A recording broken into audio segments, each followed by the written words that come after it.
অন্তর মম বিকশিত করো অন্তর তরহে, নির্মল করো উজ্জ্বল করো সুন্দর করো হে।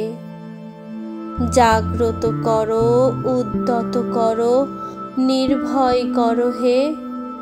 মঙ্গল করো নিরলস নিঃসংশয় করো হে।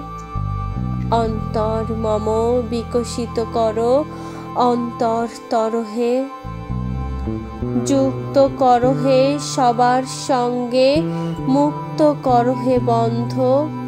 সঞ্চার করো সকল কর্মে শান্ত তোমার ছন্দ। চরণ পদ্মে মম চিত নিস্পন্দিত করো হে। নন্দিত করো নন্দিত করো নন্দিত করো হে। অন্তর মম বিকশিত করো অন্তর তরহে।